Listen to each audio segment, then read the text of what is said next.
My name is Cassandra Whitmore. I'm 31 years old.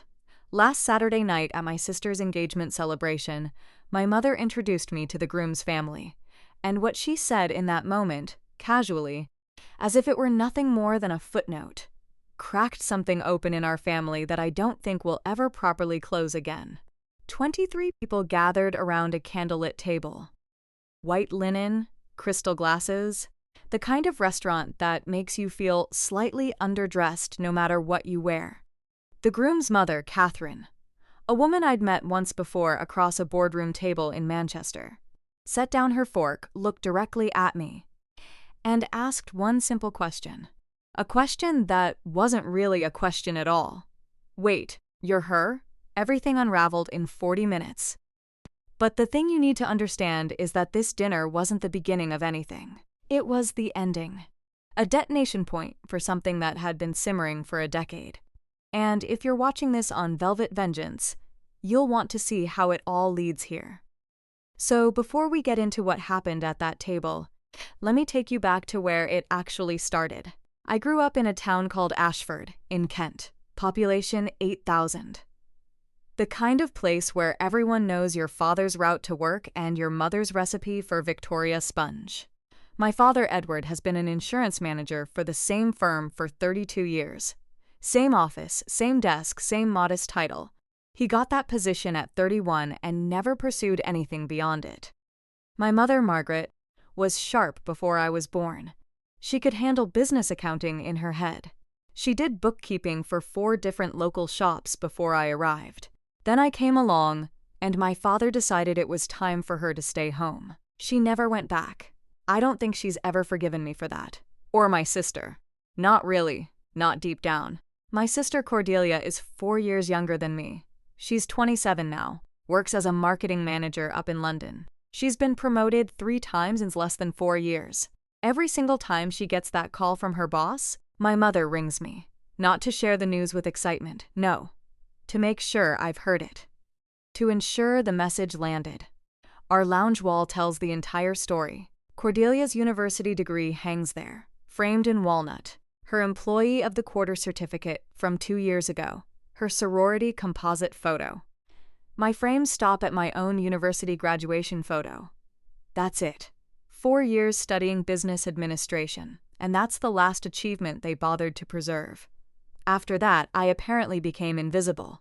My mother has a specific rhythm to how she introduces us. She'll be talking to someone at the supermarket or at church, and she'll mention Cordelia's latest promotion. There's always a pause. Then the turn. A slight smile. Cassandra's doing her own thing. Bless her. Very independent. Keeps herself busy. My father never corrects her. He never adds any detail that might complicate the narrative. He just stands there with his hands in his pockets, staring at the floor like a man waiting for a checkout queue to move. Silence, I learned very early, is just agreement wearing a different face. The summer I turned 22, I had a degree in business administration and an actual plan. My mother had different plans. She'd already enrolled me in an MBA program at the university without asking. She'd paid the deposit. She'd mentioned it to my father's colleagues at company events. She'd left the course prospectus on my bedside table, marked and highlighted, as though simply seeing it there would change my mind. One Thursday evening in June, I sat her down in the kitchen. I told her I wasn't going through with it. I'm starting a commercial cleaning company, I said. I had a business plan printed out. Market research, financial projections, a 12-month cash flow forecast, everything properly bound and tabbed. She didn't even look at it. She sat in silence for exactly 13 seconds. I counted the clock ticks. Then, you want to clean houses?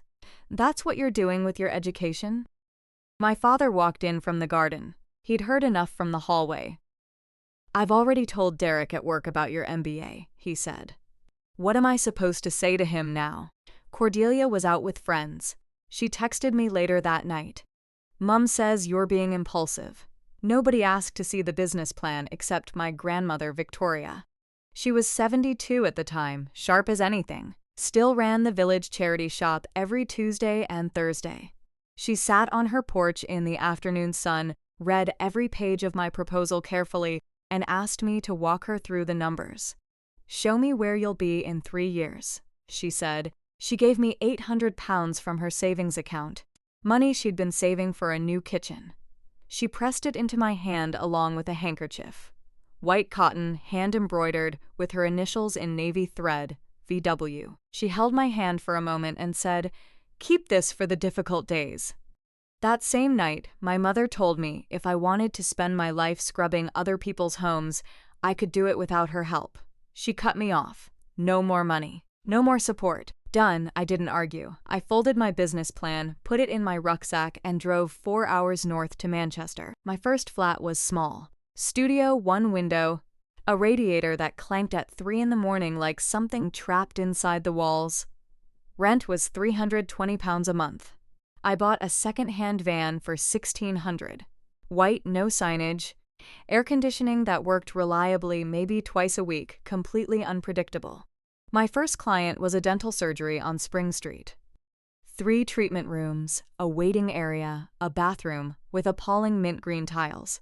£200 a week, paid in cash every Friday. I cleaned it myself every morning at 5 o'clock, before spending the afternoons knocking on doors, handing out flyers, trying to build something from nothing. Evenings were spent at my kitchen table, doing the books by hand, learning accounting properly because I couldn't afford to pay anyone else to do it. By the end of the first 6 months, I had 4 regular contracts. I was working 7 days a week, and my shoulders ached in a way that didn't stop even when I slept. Year 1 ended with £58,000 in revenue, £9,000 in actual profit. I hired my first employee, Rosa, a single mother from Portugal, who arrived 15 minutes early for every shift and never once complained about the work. She's still with me, now a operations manager.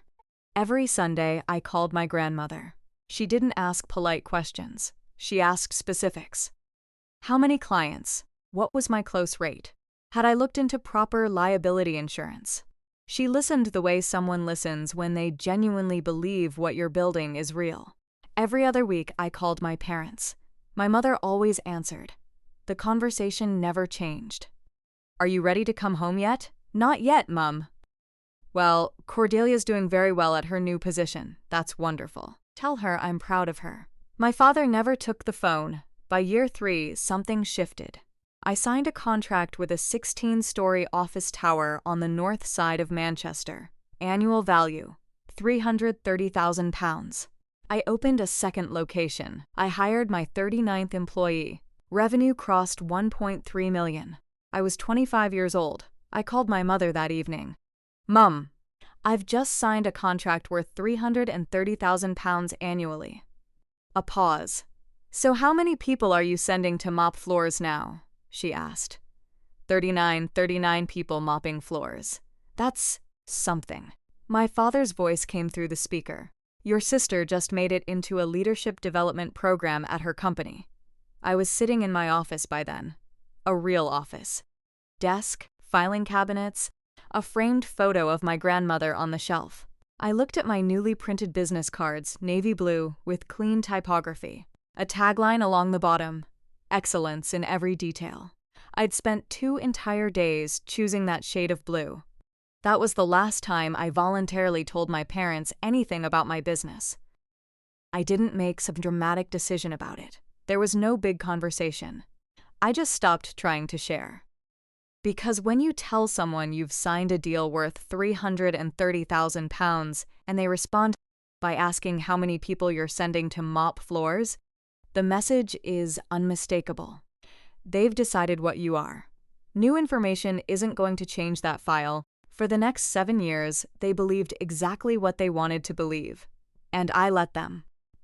By the time Cordelia called in April, everything had changed. Whitmore Commercial Services was operating across 14 counties. 427 employees. Annual revenue, £21 million. We serviced hospitals, universities, corporate headquarters, government buildings, law courts. Our employee retention rate, 89%, was the highest in the industry. We'd developed a training program for ESL workers that 3 competitors had tried to replicate. I lived in Manchester. I owned a 3-bed property in the city center, purchased outright. My 2019 Range Rover sat in the parking garage beneath my building, and on my desk, I kept a bottle of homemade lemon vinegar cleaner because the smell reminded me of the beginning. None of this was secret. I had a professional website, a LinkedIn profile with thousands of followers, a Wikipedia article I didn't write myself. My parents had never looked at any of it, then Cordelia rang. It had been 4 months since we'd last spoken. "I'm engaged," she said. "Garrett Hastings. His family's having an engagement dinner next Saturday. Mum wants you there." "Does Mum want me there, or do you want me there?" I asked. "Does it matter?" "Yes, actually. Nan's coming. She asked for you specifically. That settled it." I spent an hour researching the Hastings family. Hastings Property Holdings. 200 commercial properties across the Midlands and North. They were massive. I knew the name because 18 months earlier, my company had won their cleaning contract.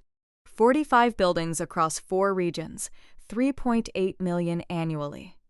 The largest single deal in Whitmore Commercial's history. The contract had been signed and overseen by Catherine Hastings, chair of their board. The groom's mother. I stared at that information for a long time.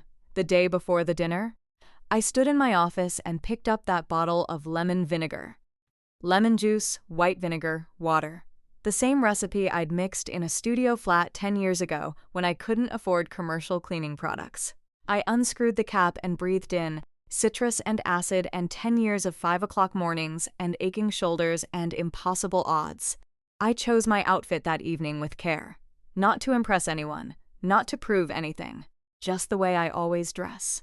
Navy blouse, the exact shade of my company logo, though nobody at that dinner would know it.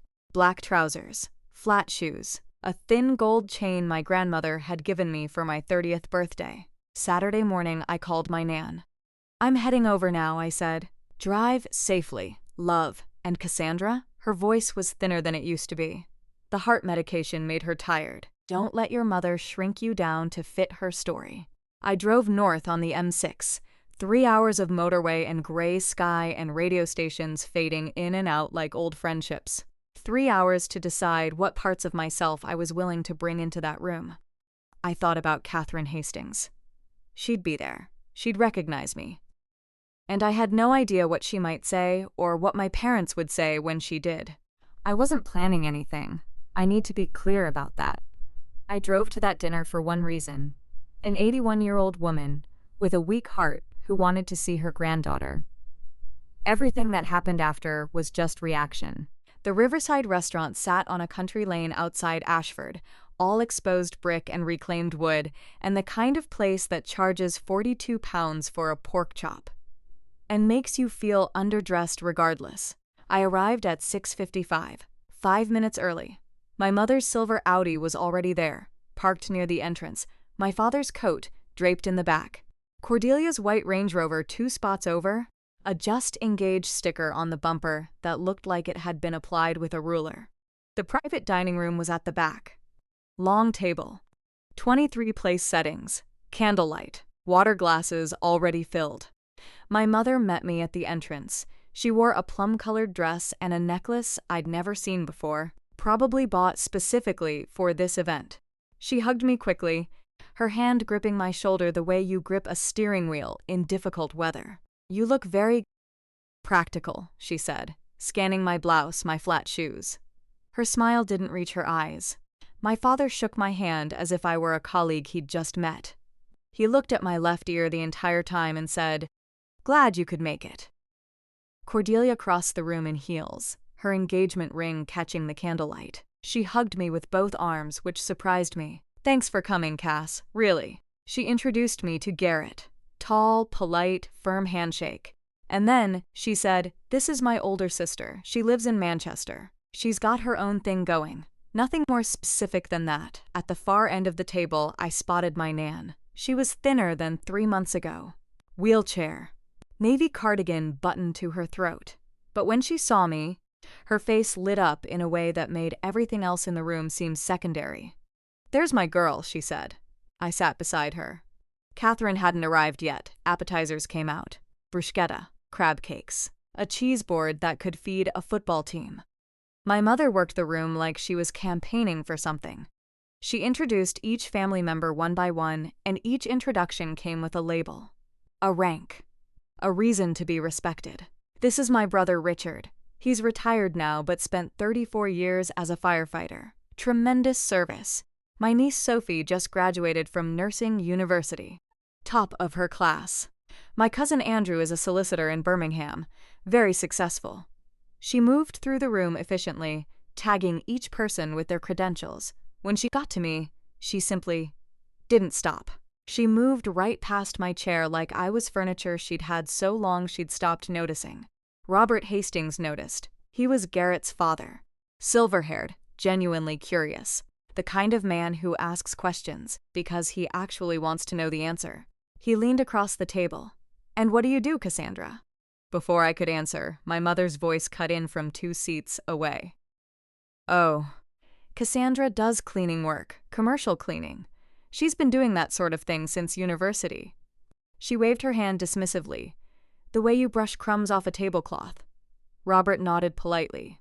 Megan, Garrett's sister, 26, a teacher in the Midlands, tilted her head. "Like a cleaning service? That's actually quite good." My mother smiled thinly. "It's a living." Under the table, my nan found my hand. She squeezed once, firm. Her knuckles were swollen, but the grip was strong. Then the front door opened, heels on wood. An apologetic voice from the hallway about the M25 traffic. Catherine Hastings walked into the dining room and everything shifted. Catherine was 62 years old and looked like a woman who had earned every single one of those years on her own terms. Silver bob. Charcoal blazer over a black blouse. A watch that probably cost more than my first van. She moved through the room with the efficiency of someone who chaired quarterly board meetings.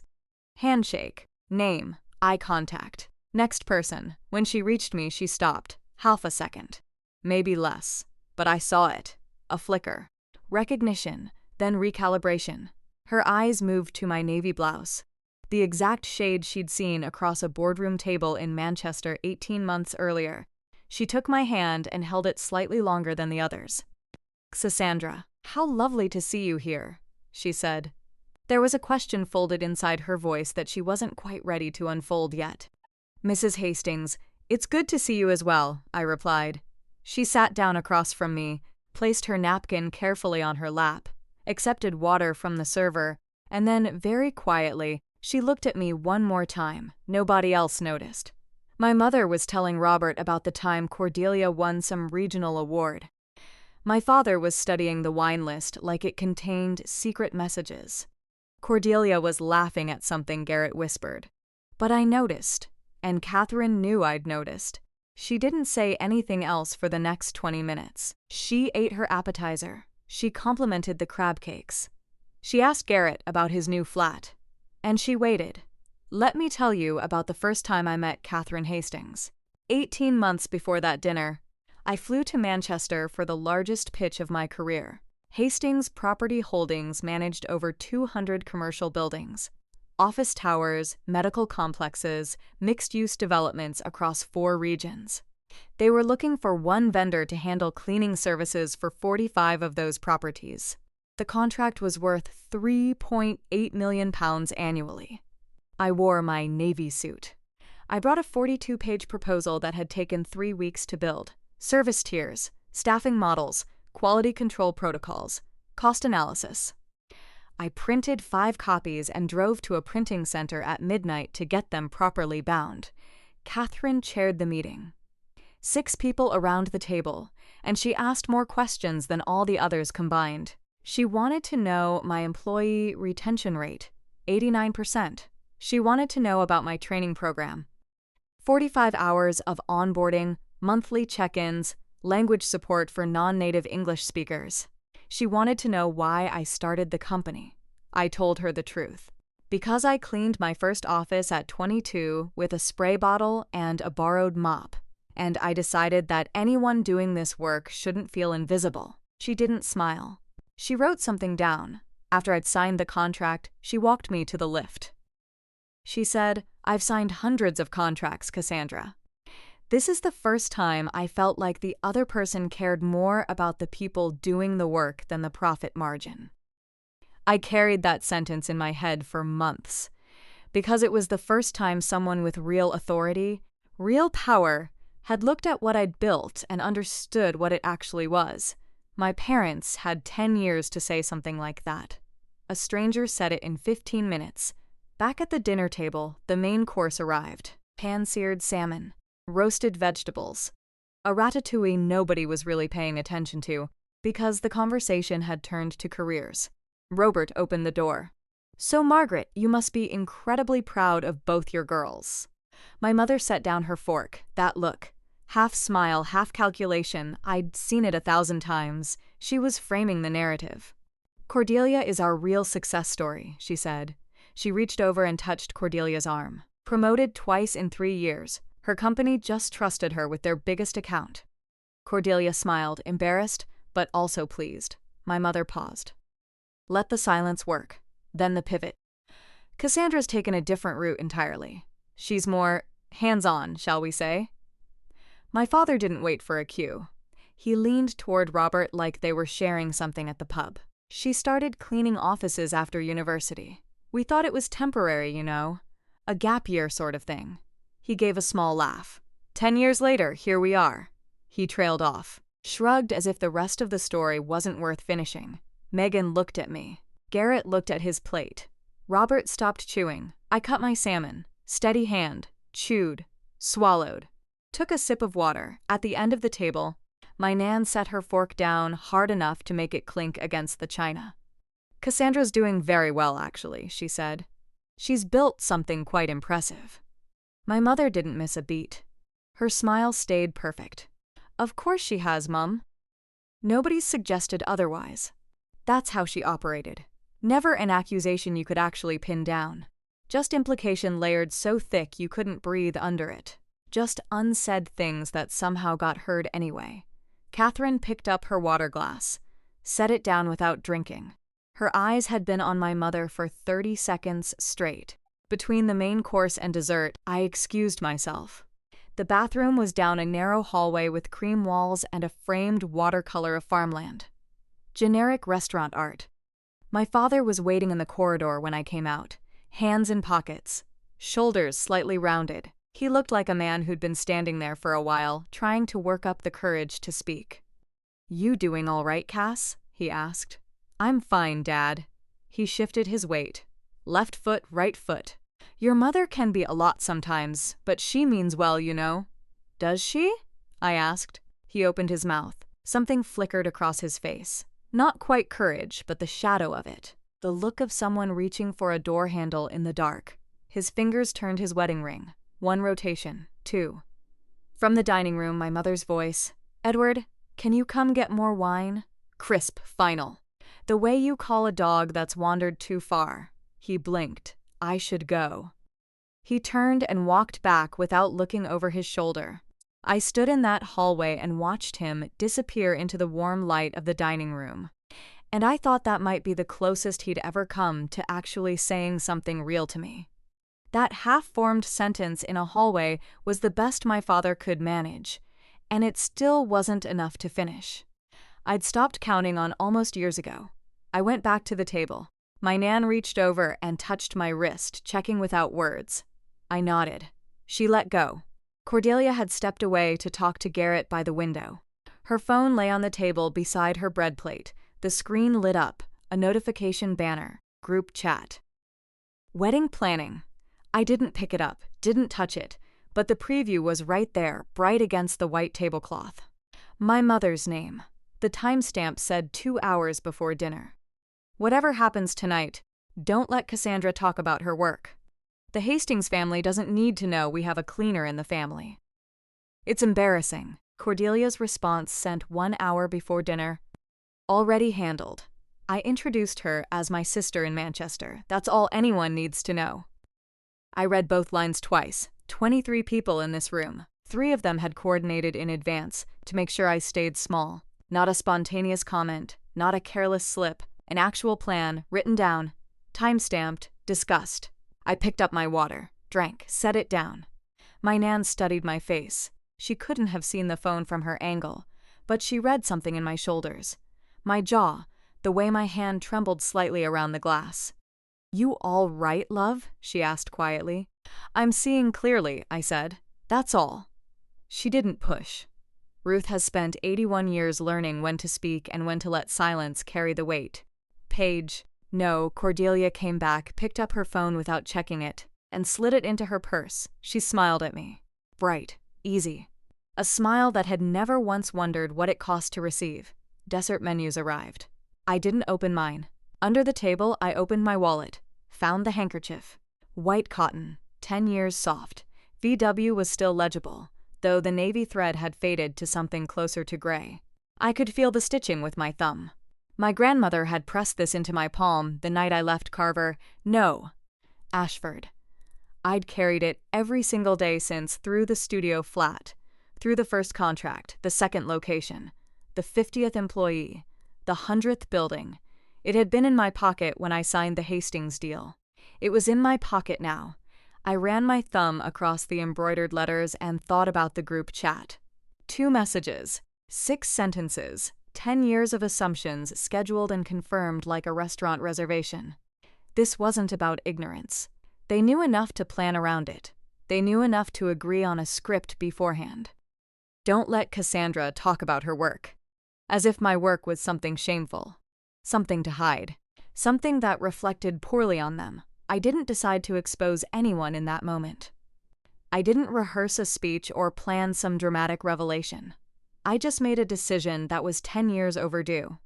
I would stop being smaller than I actually am. If someone asked me a direct question, I would give them a direct answer.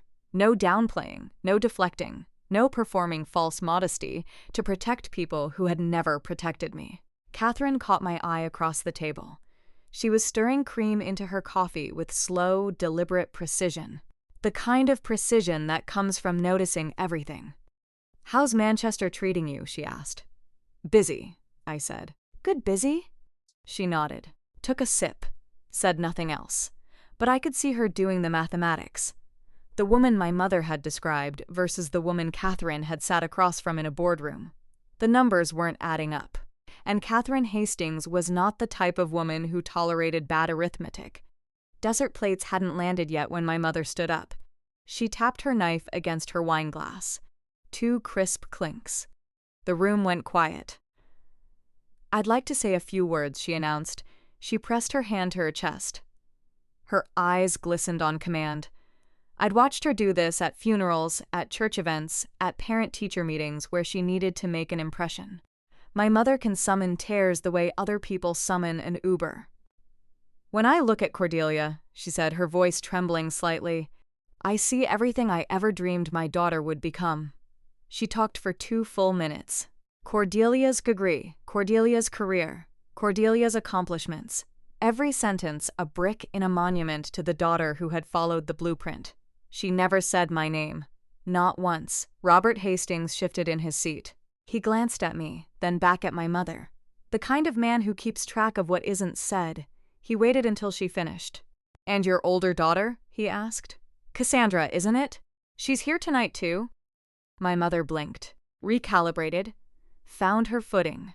She looked at me the way you look at a stain on a tablecloth you thought you'd already removed. "This is our other daughter. She does cleaning work. Commercial cleaning, mostly. She's been doing that since university." She said it with a smile, like it was charming, like it was a quirky detail in an otherwise impressive family story. My father stood without being asked. "We've given up on her, honestly," he said, and laughed. Nobody laughed with him. 2 seconds of silence.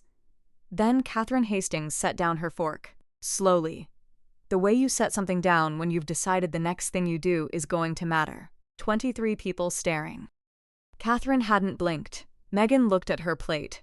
Garrett put his hand on Cordelia's knee under the table. Uncle Richard coughed into his fist. Catherine turned to me.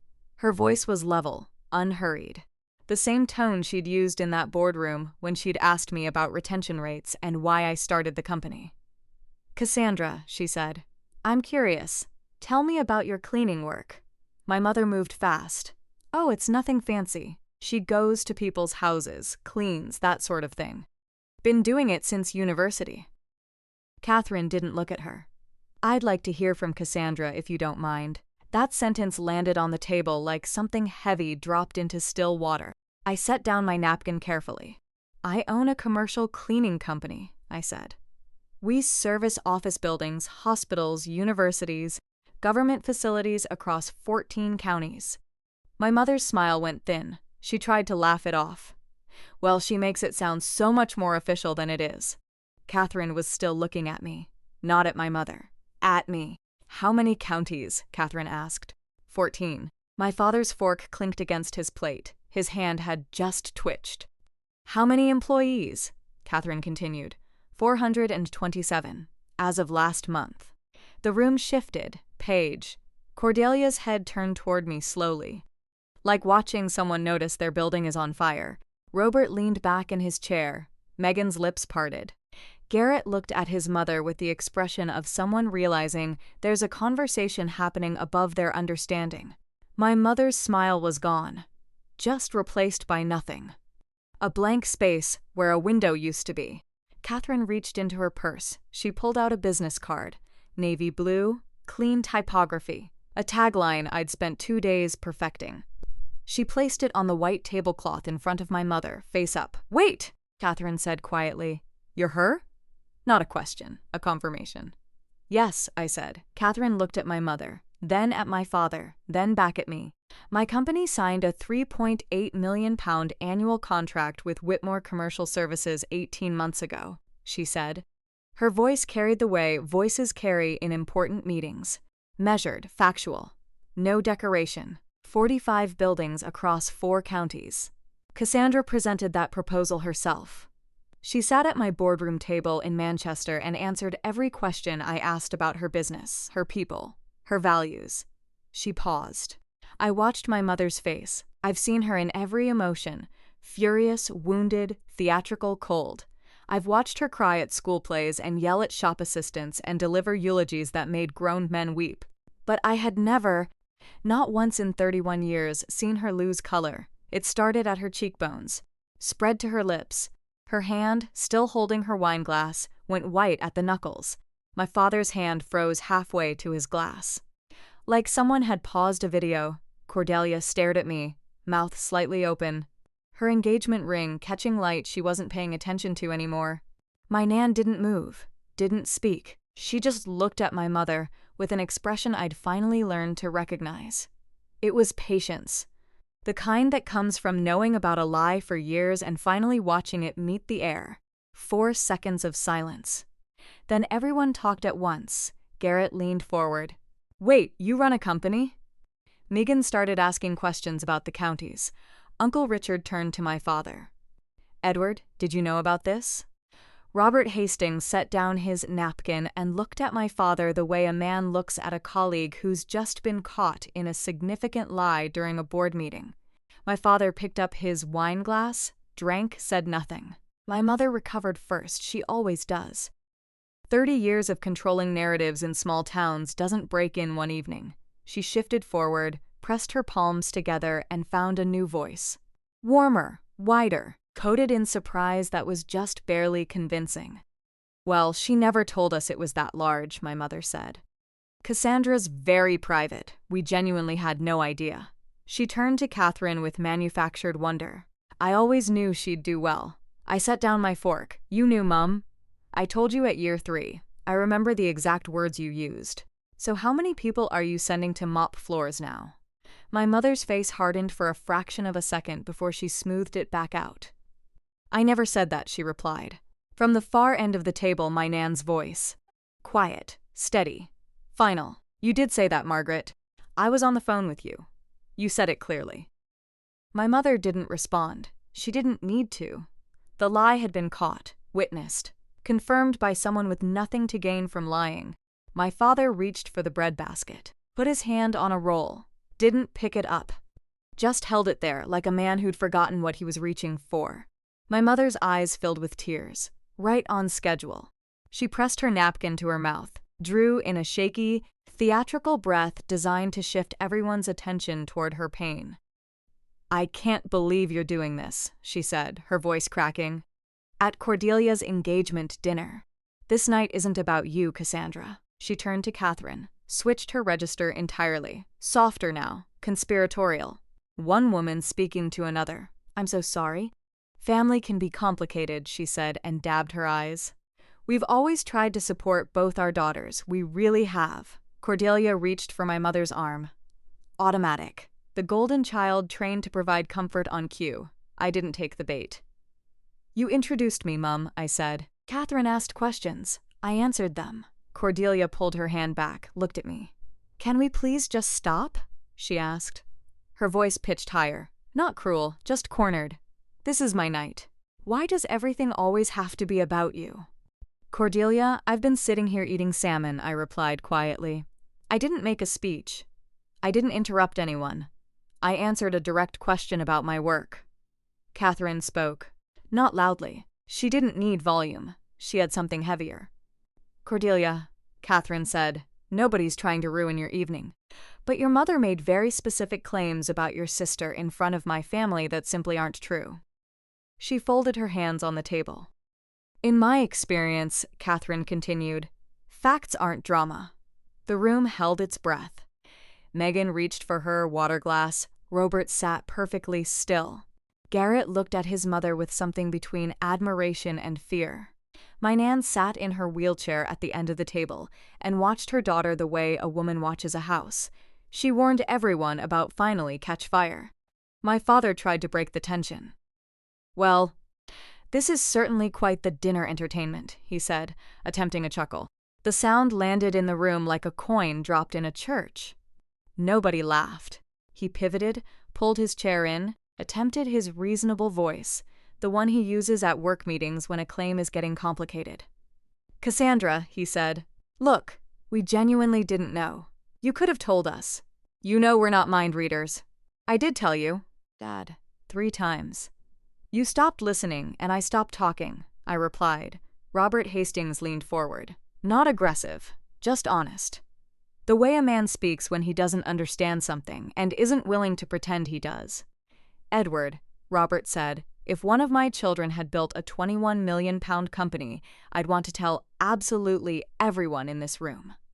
That sentence hit the nerve my father had spent 30 years protecting. The unchanged career, the static title. 30 years of convincing himself that the insurance desk was enough. Robert didn't mean to expose it. He was just stating a fact. But facts are shrapnel when they land near an insecurity. Catherine added quietly, Cassandra's company has the highest employee retention rate of any vendor we work with. 89%. She's built something genuinely extraordinary. My mother cut in. Well, then she should have said something. How are we supposed to know if she doesn't tell us? My Nan's voice came from the far end of the table. The kind of voice that doesn't need volume because everyone already knows it carries weight. She did tell you, Margaret. You just didn't want to hear it. My mother looked at my grandmother, and for the first time that evening, I saw something I'd never seen on her face before. Not shame, not anger, fear. The table fractured into smaller conversations. Garrett talked quietly to Cordelia. Robert refilled Catherine's water. Uncle Richard excused himself to the restroom and took long enough that you understood he was probably calling his wife. My mother stood up, smoothed her dress, walked toward the hallway. She stopped beside my chair without looking down. Come with me, she said. I followed, not because she told me to, but because I wanted to hear what she was going to say without 23 people listening. The hallway was quiet. The farmland watercolor stared at us from the wall. My mother turned around. Her tears were gone. Her eyes were dry and hard and clear. You planned this, she said. You came here specifically to humiliate me. I came because Nan asked me to, I replied. Don't hide behind my mother. You knew Catherine would be here. You knew she'd recognize you. You set this whole thing up. I set nothing up, Mum. I showed up. I sat down. I ate my dinner. You're the one who introduced me as the family cleaner. Her jaw worked. She changed angles. If you think this changes anything, you're still the girl who chose scrubbing toilets over getting a real education, she said. I have a degree, Mum. I chose a different path. You chose to pretend your family doesn't matter. You chose to pretend I don't exist, I replied. After everything I sacrificed. You sacrificed your career. I know. You remind me every time we talk. But that was your choice, Mum. And this is mine. If you walk away from this family, you'll have nothing, she said. I looked at her. This woman who gave up her accounting for a kitchen, who hated that choice and spent 30 years punishing me for making a different one. I'll have exactly what I have now, I said. A company, 427 employees, and a grandmother who knows my actual name. She flinched. My mother walked back into the dining room, spine straight, mask on. A woman who has never once left a public space looking defeated, no matter what happened in private. Cordelia caught me before I followed. She was crying. Real tears. The kind with mascara running and her voice catching on syllables she couldn't control. Why didn't you ever tell me? She asked. When's the last time you asked me about my life? I replied. Not texted about a holiday schedule. Actually asked? She opened her mouth, closed it, opened it again. Nothing came out. I'm not angry at you, I said. You believed what Mum told you because it was easier than checking. That's on you, not me. She pressed her back against the opposite wall. 4 feet of hallway between us. The closest we'd been in years and somehow the furthest.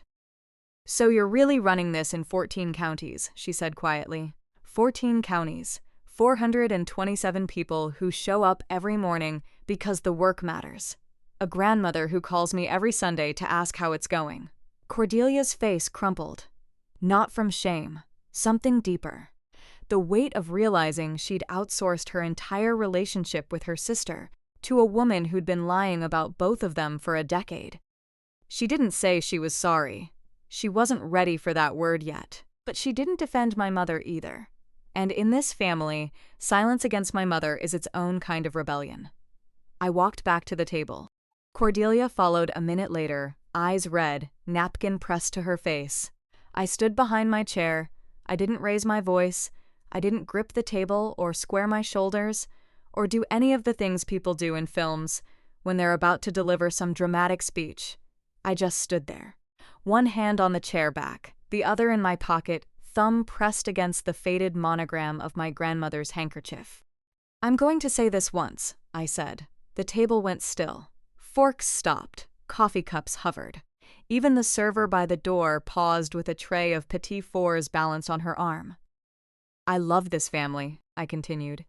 I've spent 10 years loving this family from a distance because it was the only distance that let me breathe. I looked at my mother. You introduced me tonight as someone who cleans houses. Dad, you said you'd given up on me. I let that happen in people I didn't know, in front of my grandmother. I turned to look at my Nan. She was watching me with both hands flat on the table, steady as a judge. Her eyes were wet, but her chin was up.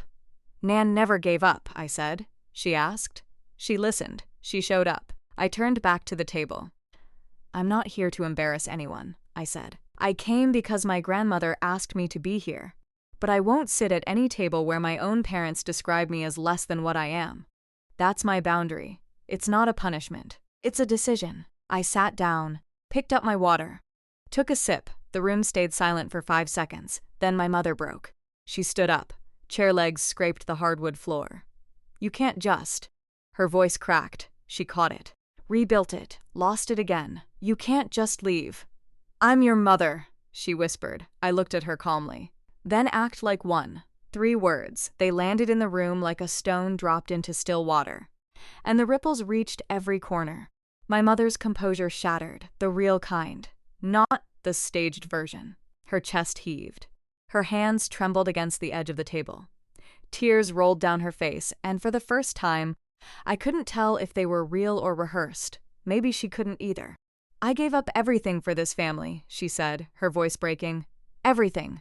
My career, my ambitions, my...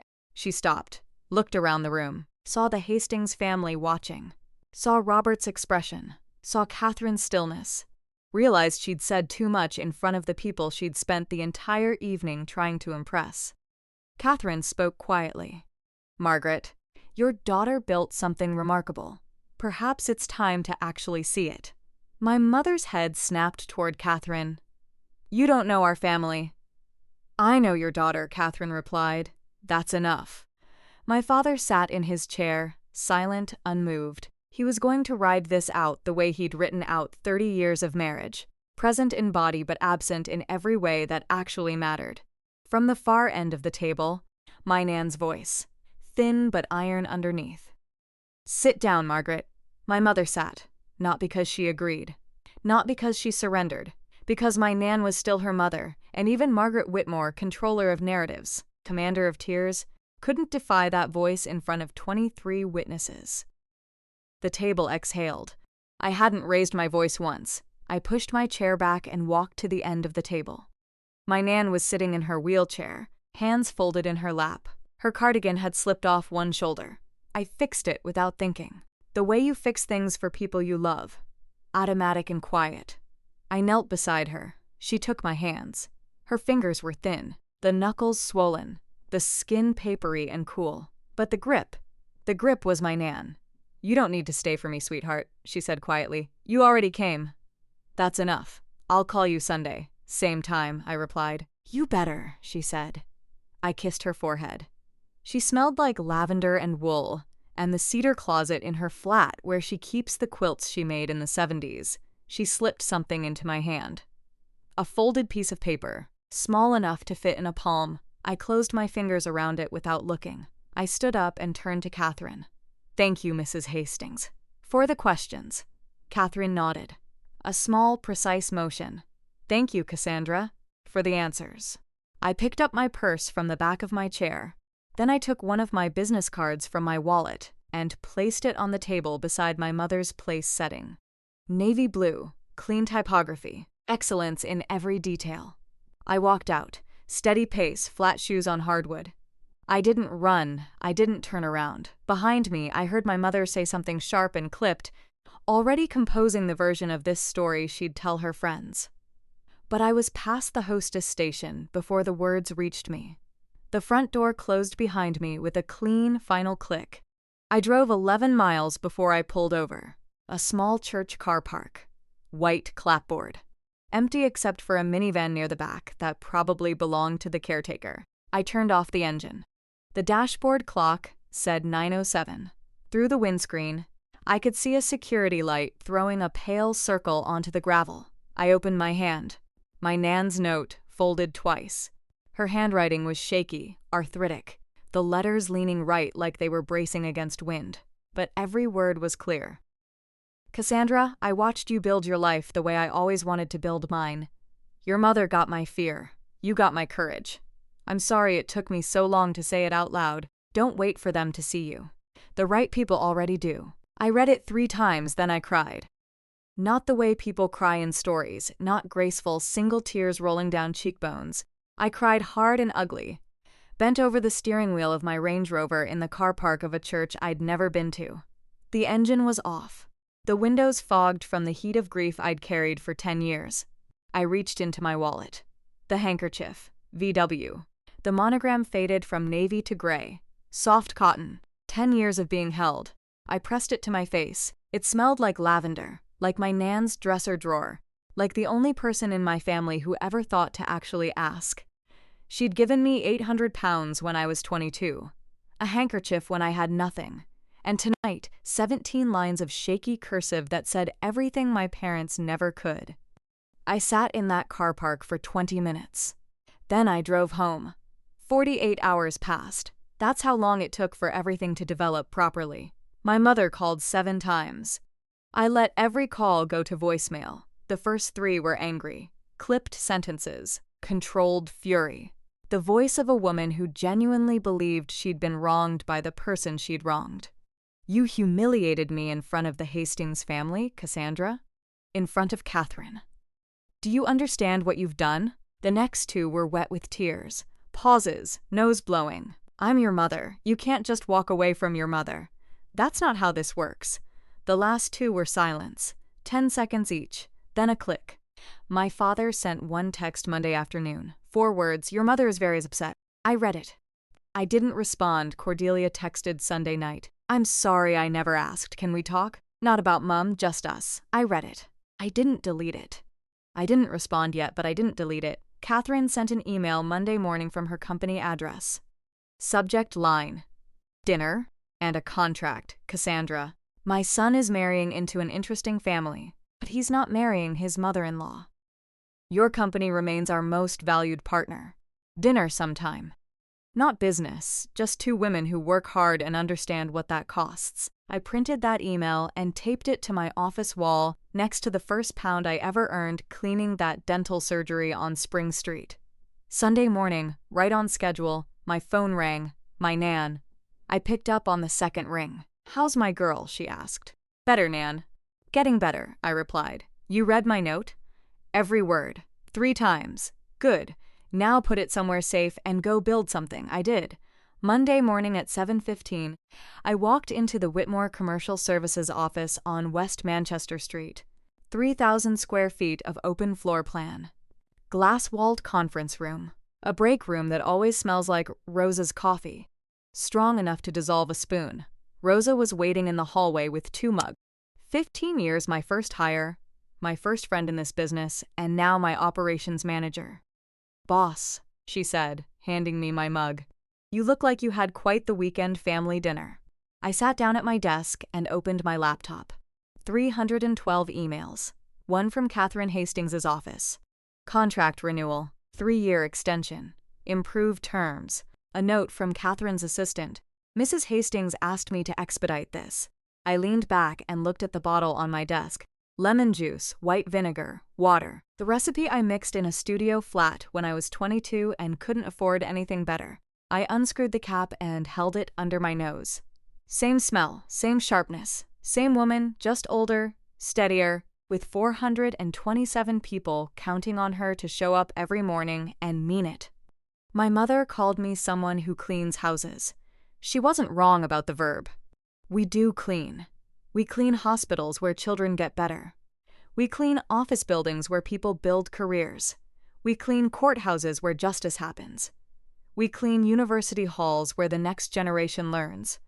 There is nothing small about what we do. On my desk, framed in black metal, is my first business card. Year 1 bad font, cheap paper.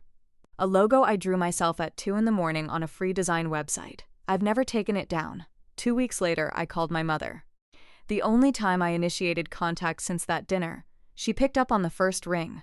Didn't say hello, just breathed. "Mum, I'm calling to tell you something," I said, silence. "I love you. That hasn't changed. But I will not attend any family event where you or Dad introduce me as less than what I am. If that means I miss holidays, I'll miss them. If that means I see you less, then I'll see you less. That's not a punishment. It's a boundary." "You're choosing your pride over your family," she replied. "I'm choosing my peace, Mum. Those are different things." She hung up. I sat with the silence for about 30 seconds. It wasn't empty. It was full. The way a room is full after you've rearranged the furniture and realized it finally fits. I called my Nan. She picked up before the second ring. "How'd it go?" she asked. "About how I expected." "Did you say what you needed to say?" "Every word." "Then that's enough, love. That's enough." I looked at the business card on my desk. Year 1. Then I looked at my current card. Navy blue, clean typography. 14 counties. 427 employees. Same woman. Same work. Different scale. My parents introduced me as someone who cleans houses. They were right. I do clean houses. I clean offices and hospitals and courthouses and schools. I built an empire on work that my parents thought was beneath them. And I did it without their money, without their approval, and without a single moment of their pride. The people who matter already know. And the ones who don't, they were never going to anyway. 3 months later, my mother and father haven't called. Not once. But the story spread the way stories spread in small towns. Through the aunts and uncles who were at that dinner table. Through the cousins who heard it secondhand. Through the church group that my mother runs with ironclad efficiency. People Googled my company. They found the website, the client list, the employee count. They found the article in the Manchester Business Review from 2 years ago, the one my mother has never read. My mother lost the narrative. For the first time in 30 years, The version of her family she presented to Ashford didn't match the version Ashford could verify with a 5-second search. Cordelia drove to Manchester on a Saturday. We met at a cafe near my office. She ordered a cappuccino and spent the first 10 minutes looking at her hands. "I Googled your company," she said finally. "You have a Wikipedia page." "A short one," I replied. She smiled. Small, uncertain. The smile of a woman learning to ask questions she should have asked years ago. "We're not close yet," I said. "We might never be what sisters are supposed to be. But she's trying, and I'm leaving the door open. Catherine and I have dinner quarterly. Not always business. Sometimes just two women who built things from nothing and know what it costs." She sent me a referral last month. A hospital group in Yorkshire looking for a cleaning partner. 6 buildings, £2.1 million. My father texted once. 3 months after that dinner. 6 words. I should have said something that night. I read it. I didn't respond. But I saved it. My nan calls every Sunday. Her voice is thinner now. The heart medication makes her tired.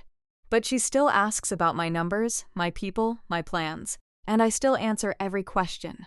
My parents told everyone I just clean houses. They were right about the verb, wrong about the just. There is no just in building something from nothing. There is no just in 427 families who eat dinner because of the work we do. My grandmother gave me £800 and a handkerchief and a note that said, "I got her courage." That's the inheritance that actually mattered. The people who see you, they already see you. And the ones who refuse, no amount of proof will ever be enough. That's my story. 10 years of silence. One dinner that said everything. If this reminded you to stop shrinking for people who refuse to see you, share this video, drop a comment, hit subscribe to Velvet Vengeance, and I'll see you in the next one.